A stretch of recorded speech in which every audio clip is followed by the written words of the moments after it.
এই যে দেখুন বন্ধুরা কি এনেছে দিদি, আমাদের বাড়িতে যেই দিদি কাজ করে সেই দিদি নিয়ে এসে এই দেখুন, বুঝতে পারছেন?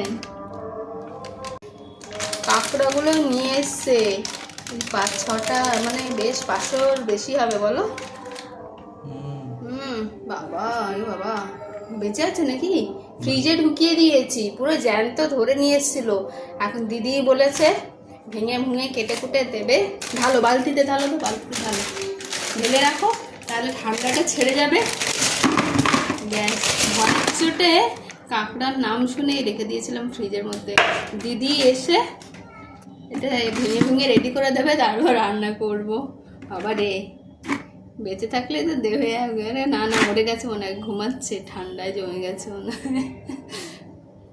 এই কাঁকড়া রান্না করে আপনাদের দেখাবো, ভিডিও অবশ্যই দেবো।